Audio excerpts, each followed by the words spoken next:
नमस्कार दोस्तों, स्वागत है एक बार फिर से आपका बिब्लियोफाइल स्टडी सेंटर के डिजिटल प्लेटफॉर्म पे। दोस्तों, जो एसएससी सीजीएल मेंस का एग्ज़ाम होने वाला है उसके लिए अपनी टेस्ट सीरीज़ चल रही है। उस सीरीज़ का आज तीसरा पेपर हम लोग सॉल्व कर रहे हैं। 2 पेपर ऑलरेडी हमने कर लिए हैं। ठीक है दोस्तों, तो सबसे पहले अपने पास पैसेज है।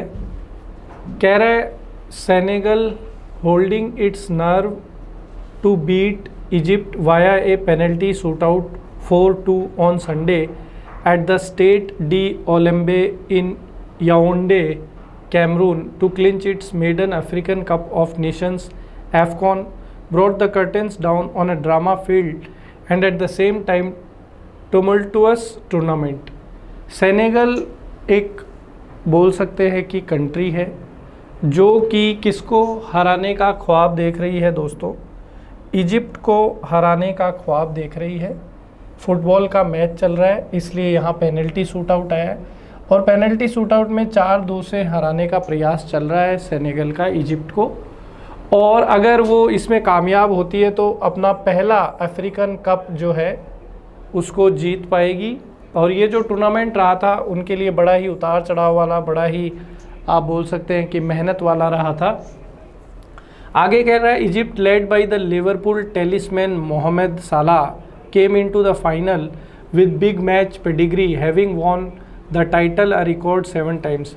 इजिप्ट जो है उसका नेतृत्व जो है लिवरपूल के एक बहुत ही ज़बरदस्त खिलाड़ी मोहम्मद सालाह कर रहे हैं और जो कि फाइनल के अंदर आए हैं एक बड़े मैच के खिलाड़ी होने के नाते, और उन्होंने काफ़ी ज़्यादा टाइटल जो हैं जीत रखे। अब तक का रिकॉर्ड है इजिप्ट का जो है उसने 7 बार जो है टाइटल जीता है। The North African heavyweight had also won its last 6 shootouts and had seen off fancied side such as Ivory Coast, Morocco and the host Cameroon earlier in the competition. अब ये जो सेनेगल है ये अपने पिछले 6 shootout के अंदर जो है काफ़ी इन्होंने अच्छा परफॉर्म किया है। और आइवरी कोस्ट, मोरक्को और कैमरून जो कि होस्ट भी था इस टूर्नामेंट का, होस्ट मतलब जिसने आयोजन किया है टूर्नामेंट का, उसको भी कंपटीशन के अंदर हराया है। Senegal on the other hand had lost twice in the final but found a hero in Sadio Mane, another of Liverpool's effervescent stars who scored the decisive penalty. दूसरी तरफ अगर सेनेगल की बात करें तो सेनेगल जो है 2 बार फाइनल हार चुका है और लेकिन उनको एक अच्छा खिलाड़ी सैदियो माने के नाम से मिल गया है जो भी लिवरपूल नामक क्लब से खेलता था और जिसने जो है निर्णायक पेनल्टी जो है स्कोर भी करी थी जिताने हेतु। It was redemption of sorts for the 29-year-old for he had flubbed a spot kick as early as the 6th minute.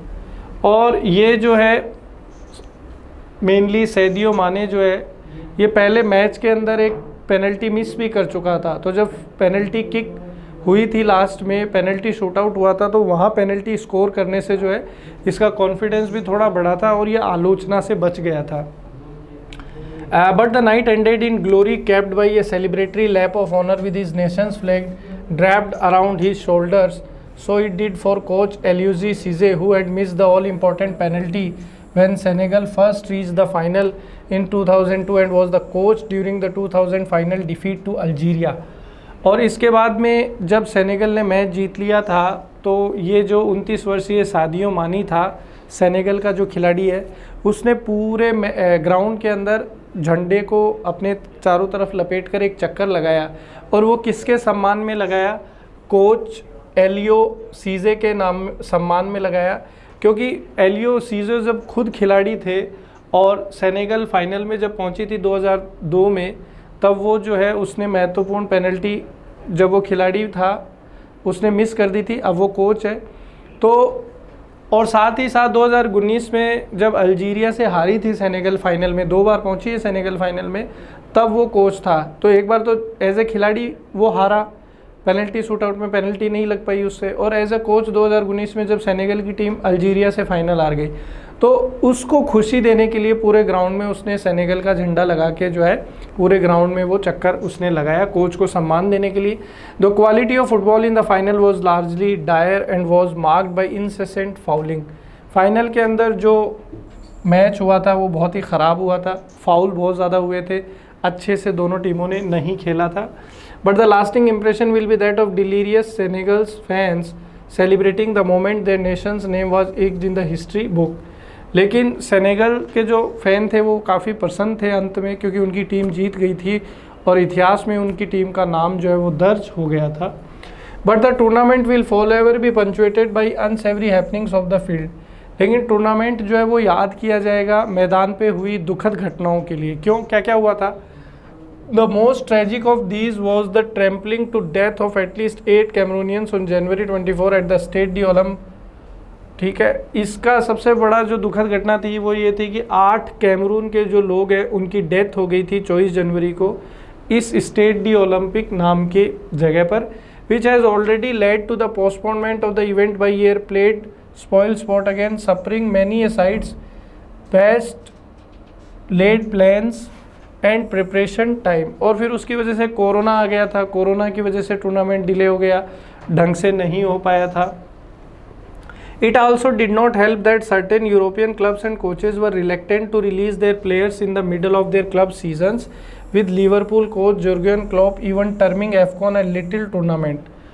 और टूर्नामेंट इसलिए भी देर से शुरू हुआ था क्योंकि बहुत सारे जो क्लब के खिलाड़ी थे उनको उनकी टीम, जो क्लब के मालिक है, उन्होंने छोड़ा नहीं ये टूर्नामेंट खेलने के लिए कि वो अपने देश से खेले, क्योंकि उन्होंने कहा कि भाई ये कोई बहुत बड़ा टूर्नामेंट नहीं है, छोटा टूर्नामेंट है। तो बड़े बड़े क्लब्स ने अपने खिलाड़ियों को ये टूर्नामेंट खेलने के लिए नहीं छोड़ा, तो इसकी वजह से भी टूर्नामेंट बहुत डिले हुआ।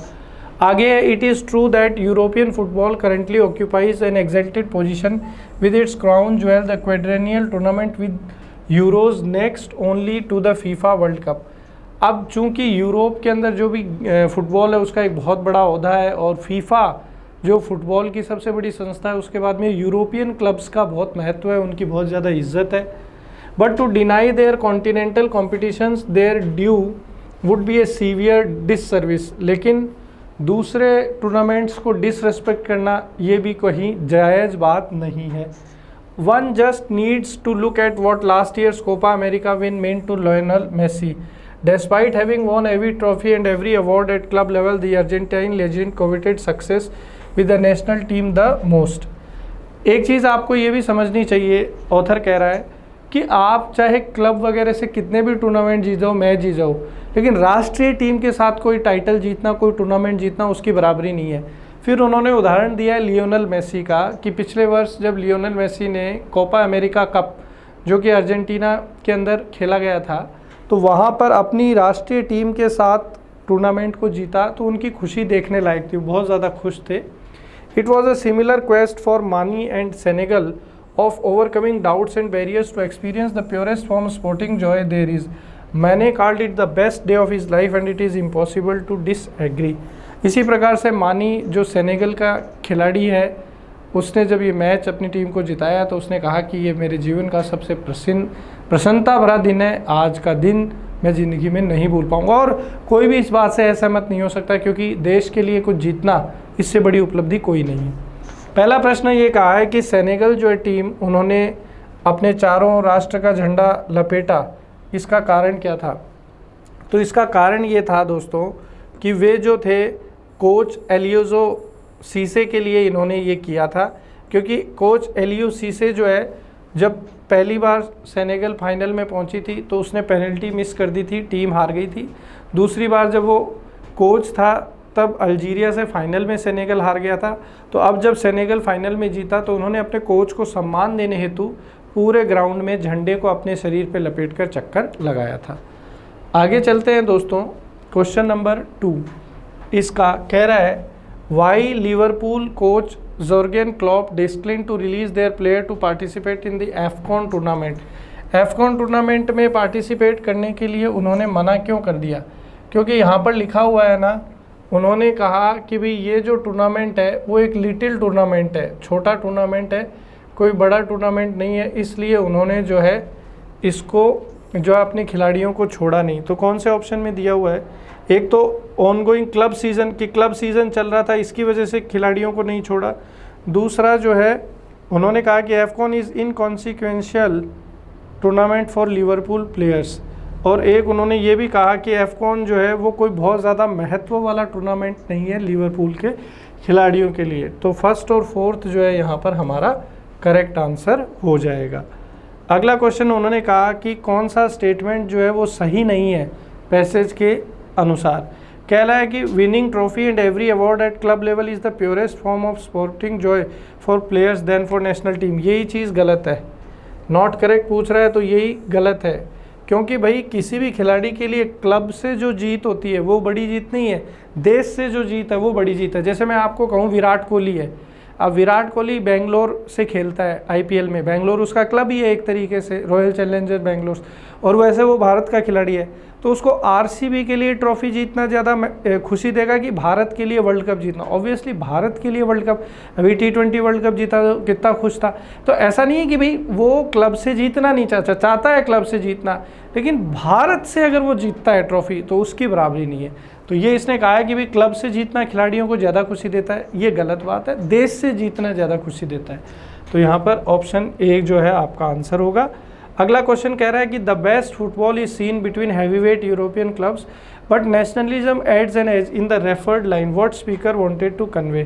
कह रहा है कि मैच देखकर बहुत मज़ा आया, क्लब के मैच देखने में मज़ा भी आता है, लेकिन जब देश के मैच होते हैं तो उनमें ज़्यादा चीज़ जो है वो ज़्यादा मज़ा आता है। तो इसके अंदर कह रहा है कि कौन सी चीज़ जो है वो स्पीकर क्या कहना चाहता है, that the European clubs possesses an exalted position and received welcome support from the fans than other leagues. The football match where players play for the national team is more intriguing than for the heavyweight. The best football is seen when heavyweight European clubs competed with the national teams. When the heavyweight European clubs played match with nationalism, then it makes the match more interesting. इसमें option A सही होगा दोस्तों कि European clubs जो है उनकी position बहुत बढ़िया है, स्ट्रॉन्ग है, इसलिए जब नेशनलिज्म और जुड़ जाता है गेम के साथ तो देखने वालों को बड़ा आनंद आता है। तो यहाँ पर ऑप्शन ए हमारा करेक्ट आंसर है। 65 कह रहा है विच quality of football was noticeable in the concluding match, कि कौन सी गुणवत्ता को देखकर आनंद आया फाइनल मैच के अंदर। तो फाइनल मैच के अंदर जो डिसाइसिव क्लाइमैक्स था, अंत के अंदर जो पेनल्टी शूट आउट हुआ, वो देखकर लोगों को बड़ा आनंद आया। तो ऑप्शन डी अपना यहाँ पर करेक्ट है। अगला एक और पैसेज है, ये अगला जो अपना पैसेज है ये जो अपनी कोरोना के अंदर जो वैक्सीन्स आई थी उनसे संबंधित है। कह रहा है with the Indian drug regulator green lighting Corbevax as a booster dose for all adults above 18 years who have received 2 doses of either Covishield or Covaxin as a part of primary vaccination.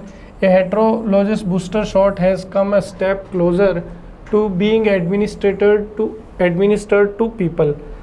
आपको जानते ही हैं कि भाई corona के अंदर लोगों को 2 तरीके की वैक्सीन लगी थी, कुछ लोगों को कोविशील्ड लगी थी और कुछ लोगों को कोवैक्सीन लगी थी। और इन्होंने कहा कि भाई तीसरी जो वैक्सीन है जिसको बूस्टर डोज का नाम दिया गया था, उसके अंदर कौन सी वैक्सीन को परमिशन मिल गई लगाने की, कॉर्बीवैक्स नाम की वैक्सीन को इसमें जो है परमिशन मिल गई।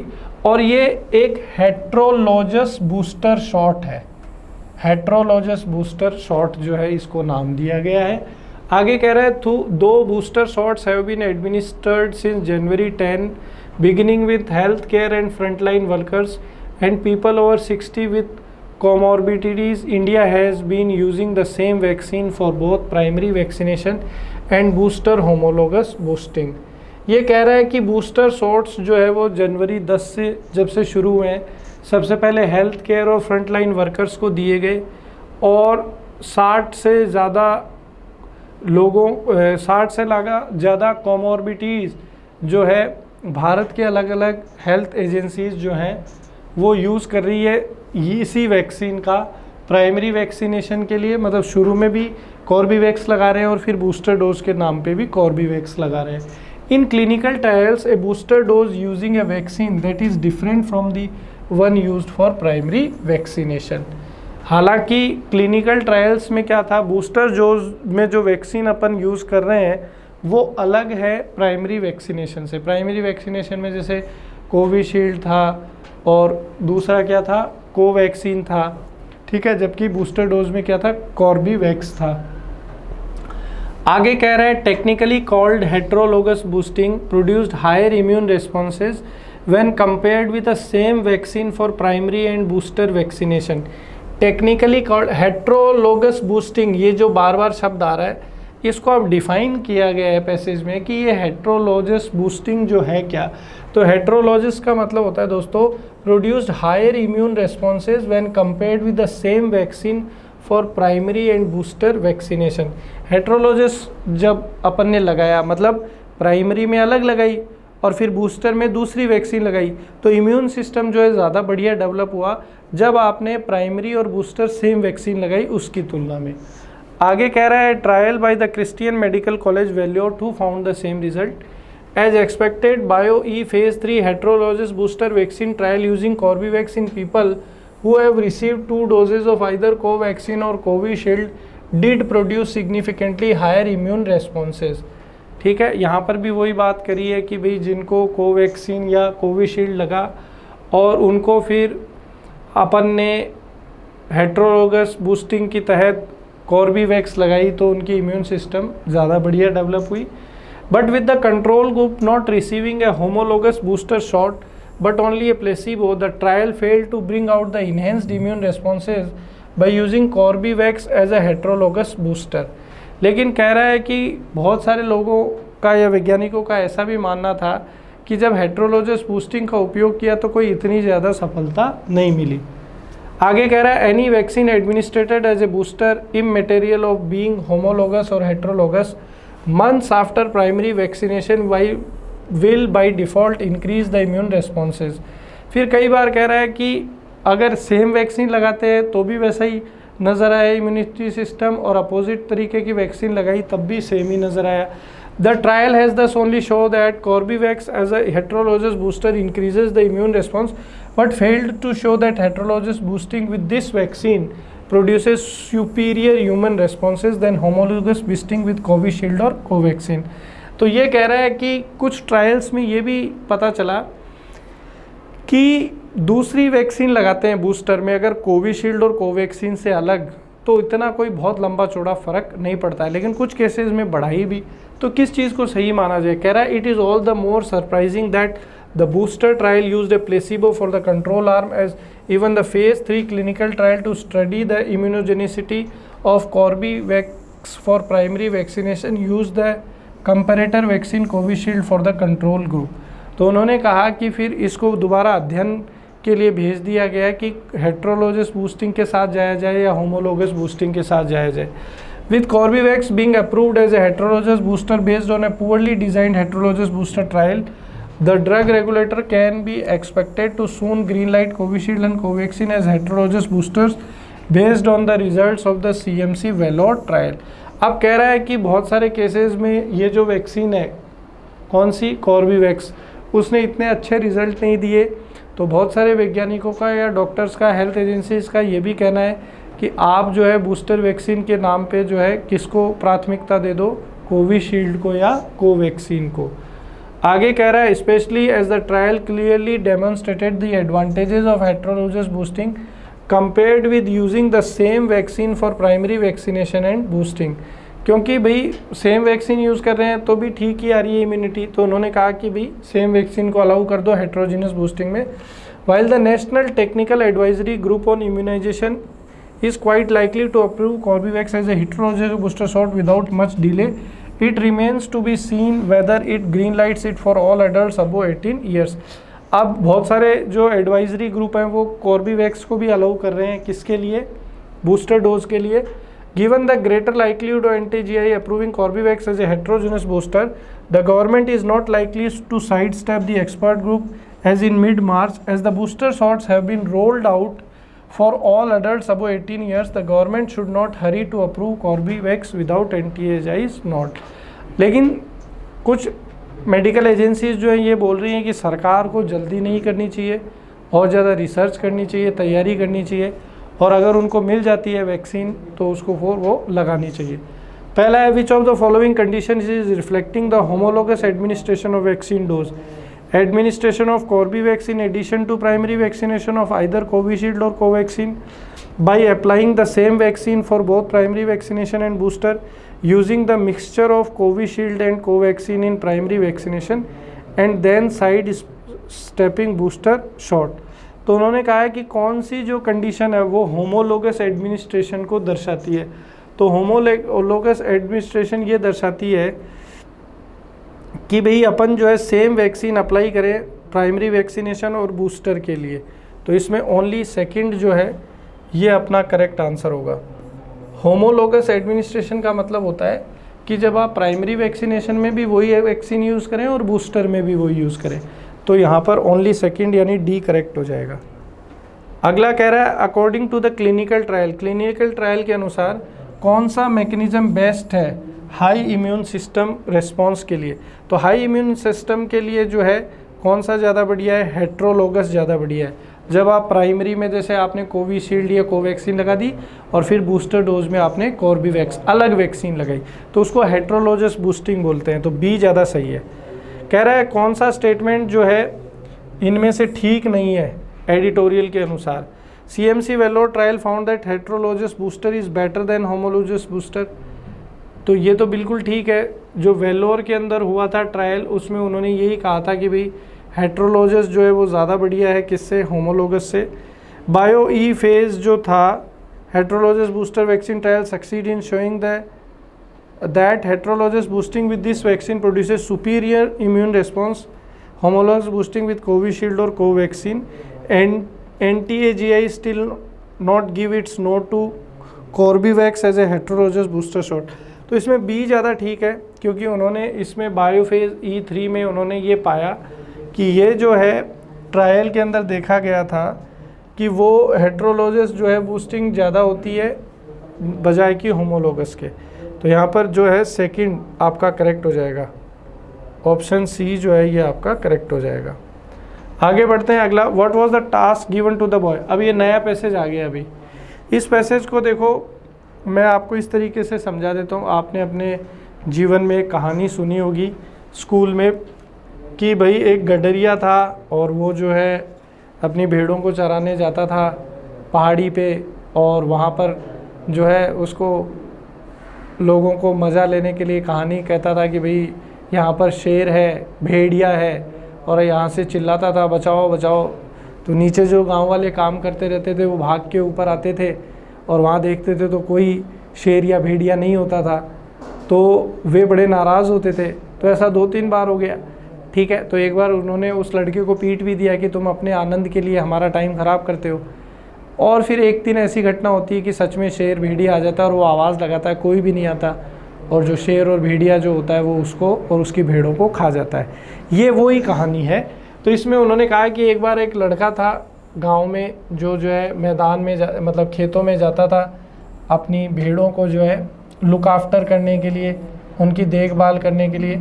ही was instructed by the villagers to mind the sheep and take care of them.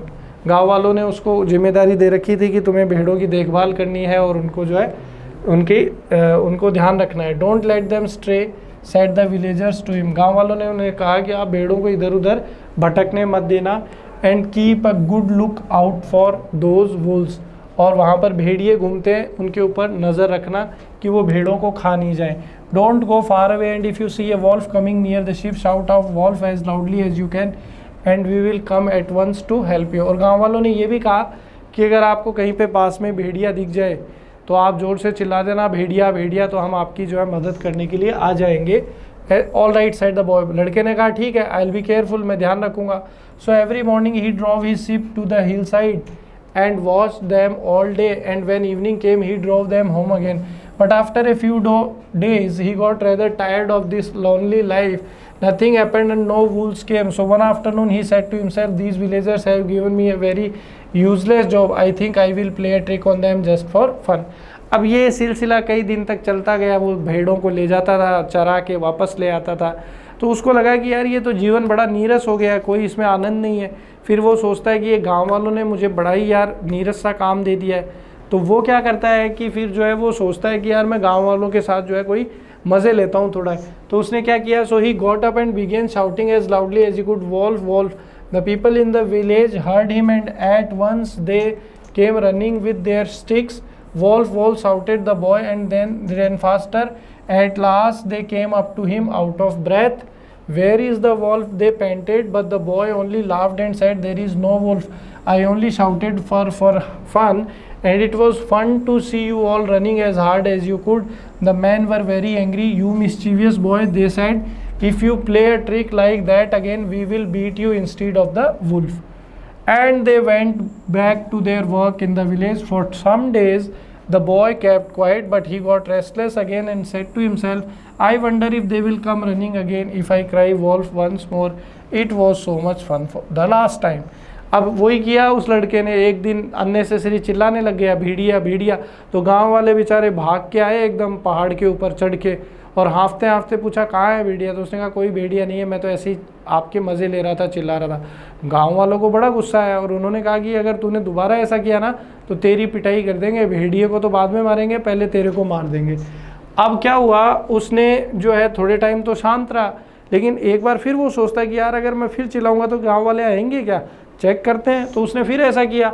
So once more he began shouting wolf wolf, the villager heard him, some said the boy is up to his trick again, but the other said it may be true this time, and if there really is wolf we shall lose some of our ships. So they seized their sticks and ran out of the village to the ship. अब एक बार फिर उसने ऐसे ही चिल्लाया भेड़िए भेड़िए, तो गांव वालों फिर भागने लगे। तो कुछ लोगों ने बोला अरे यार वो पिछली बार की तरह झूठ बोल रहा है, मज़े ले रहा है। तो किसी ने जवाब दिया कि अगर वाकई में भेड़िया आ गया होगा तो हमारे बहुत सारे भेड़ मर जाएंगे, तो जाके चेक तो करना पड़ेगा। तो where is the wolf? They shouted as they came up. Nowhere, said the boy, laughing. It was fun to see you running up the hill as fast as you could. We will teach you to play jokes, shouted the angry man, and they seized the boy and gave him a good beating and left him crying instead of laughing. अब जब ऐसा हुआ तो कुछ गांव वालों को बड़ा गुस्सा है, उन्होंने कहा हम बताते हैं तेरे को, और कुछ गांव वालों ने उसकी बढ़िया धुलाई कर दी, और जो हंस रहा था वो मज़े आ रहे थे उसको, वो रोने लग गया। फिर क्या हुआ, a few days later a wolf really did come. When the boy saw it he was very frightened and began shouting wolf wolf. The villagers heard him, but they said we won't make a fool of ourselves for third time. You can't believe a boy after you have caught him lying twice. So no one went to the help him, and the wolf killed several sheep and frightened the boy nearly out of his wits, but he learnt his lesson.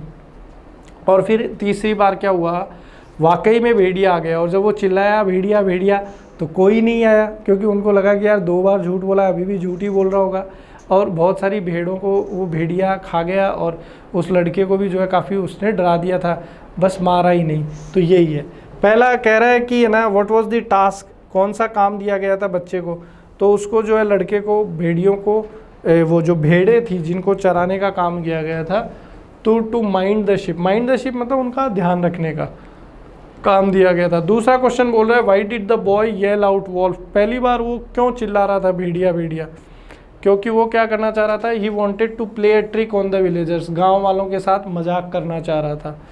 तीसरा कह रहा है कि why did the villagers beat the boy, गांव वालों ने लड़के को क्यों मारा था, क्योंकि the boy refuse to look after the boy made them run to the far for fun, he let the wolf eat some of, इसमें सेकंड हो जाएगा, गांव वालों ने इसलिए मारा क्योंकि लड़का उनसे मजाक कर रहा था और मजाक के चक्कर में उन्होंने उनको पहाड़ी चढ़वा दी थी दौड़कर, तो इसमें सेकंड हो जाएगा। अगला कह रहा है विलेजर्स ने लड़के की तीसरी बार जो वो चिल्लाया भेड़िया भेड़िया उसको इग्नोर क्यों कर दिया, क्योंकि वो जो लड़का है वो 2 बार पहले झूठ बोल चुका था, the boy had lied twice to them earlier, तो सी करेक्ट हो जाएगा। अगला कह रहा है कि अप्रोप्रिएट मॉरल क्या होता है, मॉरल ये हो सकता है कि भी झूठ नहीं बोलना चाहिए, तो नेवर टेल लाइज, ये हो जाएगा। अब ये एक क्लोज टेस्ट और है अपने पास, इसको और सॉल्व कर लेते हैं। कह रहा है कि we know enough about what sleep is though we don't know what exactly causes sleep, ये बोल रहा है कि हम लोग नींद के बारे में पर्याप्त जानते हैं, लेकिन हम ये नहीं जानते कि वाकई में नींद जो है वो होती क्या है। Sleep is a state of rest and dash rest. When we sleep our body recovers from dash caused by the day's activities. तो ये कह रहा है बेसिकली नींद में क्या होता है कि हमारा शरीर जो है दिन भर की गतिविधियाँ कार्य करके थक जाता है, तो जब हम लोग नींद लेते हैं तो हमारी बॉडी रिकवर करती है और वापस से एनर्जी को स्टोर करती है अगले दिन के कामों के लिए। After a good sleep and the rest that it gives we become alert and active again, ready for the normal activities of the day.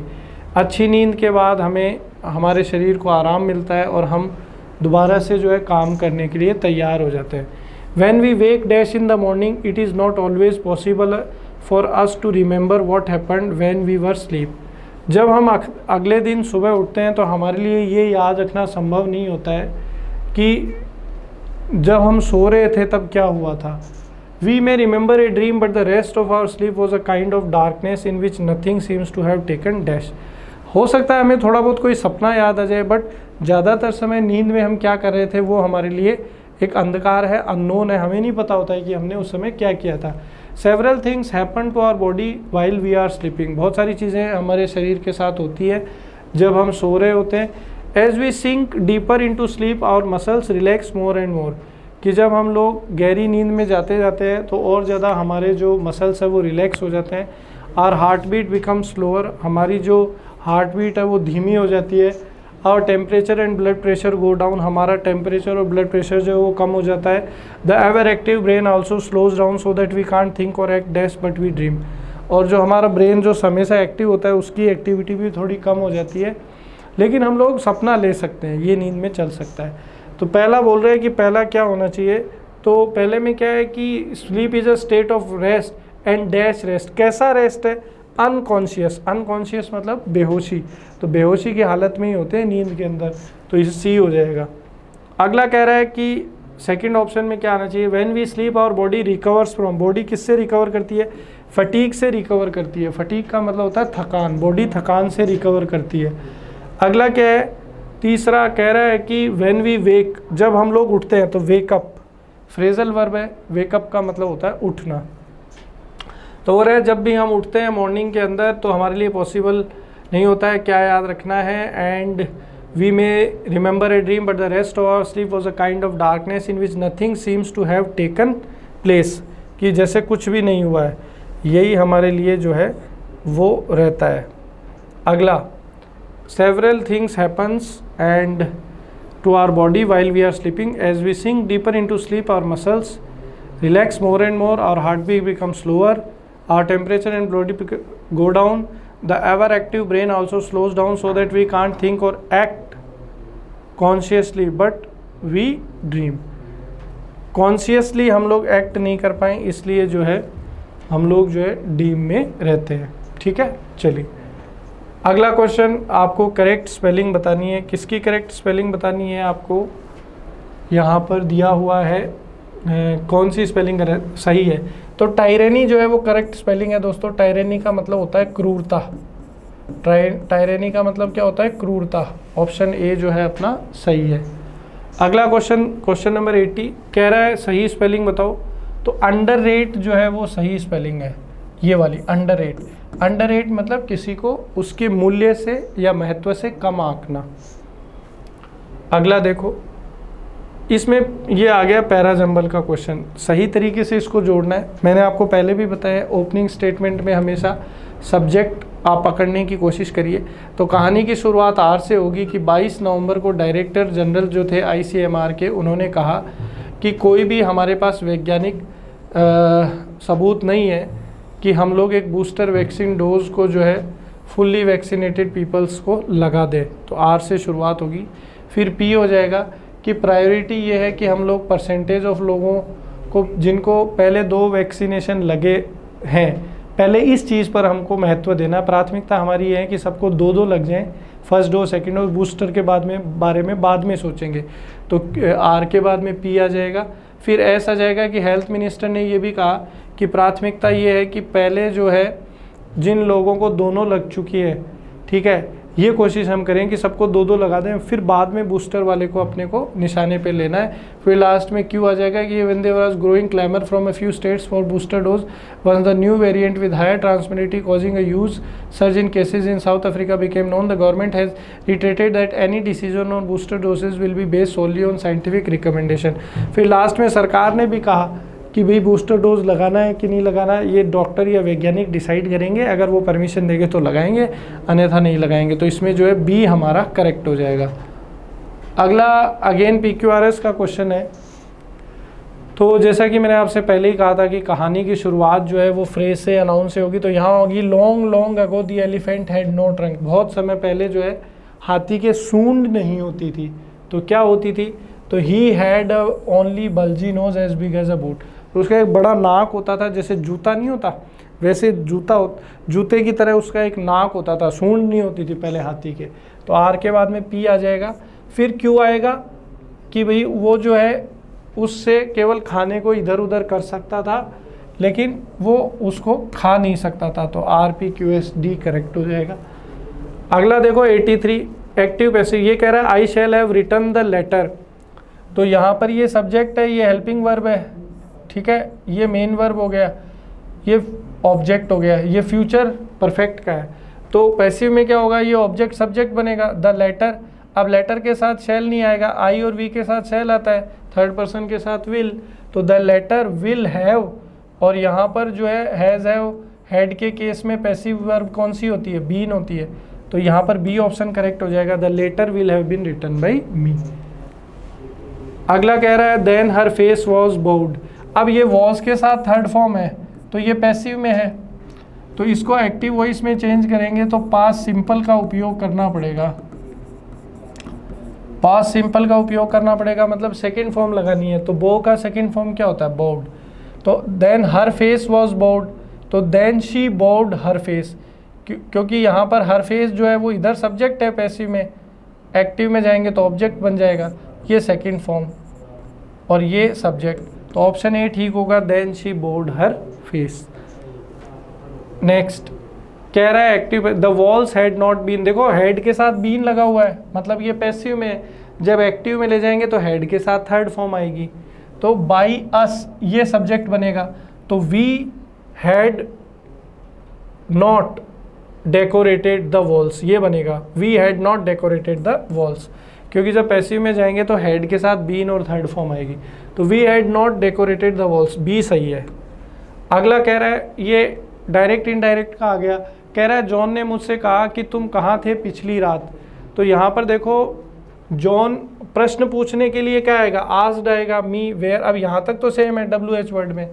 अब जब इंट्रोगेटिव को बनाते हैं डायरेक्ट से इनडायरेक्ट में तो अफर्मेटिव में चेंज करते हैं, तो ये second person according to object, तो वेयर आई आएगा पहले, और आई के साथ अब ये टेंस कौन सा है, प्रेजेंट परफेक्ट, तो present perfect changes to past perfect, तो वेयर आई हैड बीन, और लास्ट द प्रीवियस में चेंज हो जाएगा, तो यहाँ पर ऑप्शन डी करेक्ट है, John asked me where I had been the previous night. आगे देखो, I am taking my children to the zoo tomorrow, she said to see the baby white tiger. उसने कहा कि भाई मैं कल अपने बच्चे को चिड़ियाघर ले जा रही हूँ, बेबी वाइट टाइगर, छोटा जो सफ़ेद शेर है उसके बच्चे को देखने के लिए।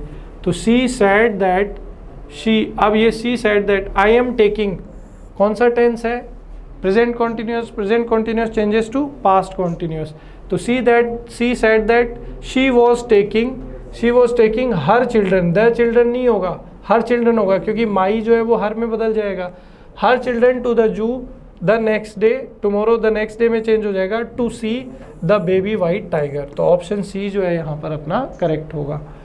आगे देखो, she said mother please cook me something nice. अब ये इम्पेरेटिव सेंटेंस है, मैंने आपको पढ़ाया था कि जब भी प्लीज़ आ जाए डायरेक्ट में तो इनडायरेक्ट में रिक्वेस्टेड में चेंज होगा। अब रिक्वेस्टेड कहाँ है, एक ही जगह है, तो इसलिए अपने को ज़्यादा इसमें टाइम नहीं लगाना, सीधा बन जाएगा she requested her mother to cook her something nice that day. अगला कह रहा है one word substitution, a policy or system of segregation or discrimination or grounds of race. नस्ल के आधार पे, रंग के आधार पर, चमड़ी के रंग के आधार पर जो भेदभाव होता है तो उसको क्या बोला जाता है, तो उसको अपार्थेड बोला जाता है दोस्तों। किसी की जो चमड़ी के आधार पे, रंग के आधार पे भेदभाव होता है उसको अपार्थेड बोलते हैं। अगला कह रहा है कि when something is unnecessary because it is more than what needed, आवश्यकता से अधिक कोई चीज़ आपको मिल जाए इसलिए उसका कोई उपयोग नहीं हो, तो उस चीज़ को अपन बोलते हैं रिडंडेंसी। अगला देखिए, to keep a great person or event in people's memory, किसी चीज़ को याद रखना, उस चीज़ को क्या बोलते हैं, को मेमोरेट बोलते हैं। अगला क्या है, स्ट्राइक है बैलेंस, ये मुहावरा है, इसका मतलब होता है संतुलन बनाए रखना। तो to find a satisfactory compromise between two extremes. अगला मुहावरा है इन टेंडम। इन टेंडम का मतलब होता है एक साथ। इन टेंडम का मतलब होता है एक साथ, तो यहाँ पे टुगेदर हो जाएगा इसका। अगला कह रहा है pass the baton. Pass the baton का मतलब होता है कि अपनी जिम्मेदारी किसी दूसरे को पास ऑन कर देना, तो to pass job and responsibility on to other. अगला है बिनाइन। बिनाइन का मतलब होता है कोई अच्छी चीज़, उदार, सौम्य। बिनाइन का मतलब क्या होता है? उदार या सौम्य, बढ़िया। तो इसका अपोजिट हो जाएगा बेकार। तो बेकार के लिए एंटोनिम बोला है ना, मैलिग्नेंट हो जाएगा इसका आंसर।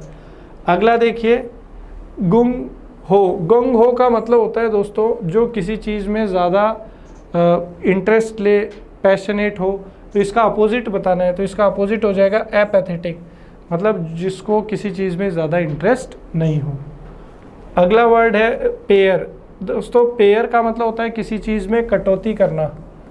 पेयर का मतलब होता है किसी चीज़ में कटौती करना, तो यहाँ पर कर्टेल हो जाएगा आंसर। अगला कह रहा है रेकन। रेकन का मतलब होता है किसी चीज़ की उम्मीद करना। रेकन का मतलब होता है होप, उम्मीद। तो यहाँ पर हमारा आंसर क्या हो जाएगा? एक्सपेक्ट हो जाएगा। अगला कह रहा है sentence improvement. India is a land of great political leaders, कि भारत जो है एक महान राजनेताओं की भूमि रही है जिन्होंने रूल किया था देश पे प्रभावी तौर से और राष्ट्रहित को बचाया भी था। तो देखो यहाँ सेकंड फॉर्म लगी हुई है, रूल्ड, मतलब बात पास्ट की चल रही है, तो यहाँ प्रोटेक्टिंग नहीं आएगा, प्रोटेक्टेड आ जाएगा। तो ये बन जाएगा and also protected its national interest. अगला है the climbers will try again to reach the summit of the mountain and their chances of doing so are more better. भाई आप जानते हैं कि बेटर जो है वो ऑलरेडी कंपेरेटिव डिग्री है, तो इससे पहले मोर लगाने की ज़रूरत नहीं है क्योंकि मोर तो खुद एक कंपेरेटिव डिग्री है। तो यहाँ पर क्या आ जाएगा?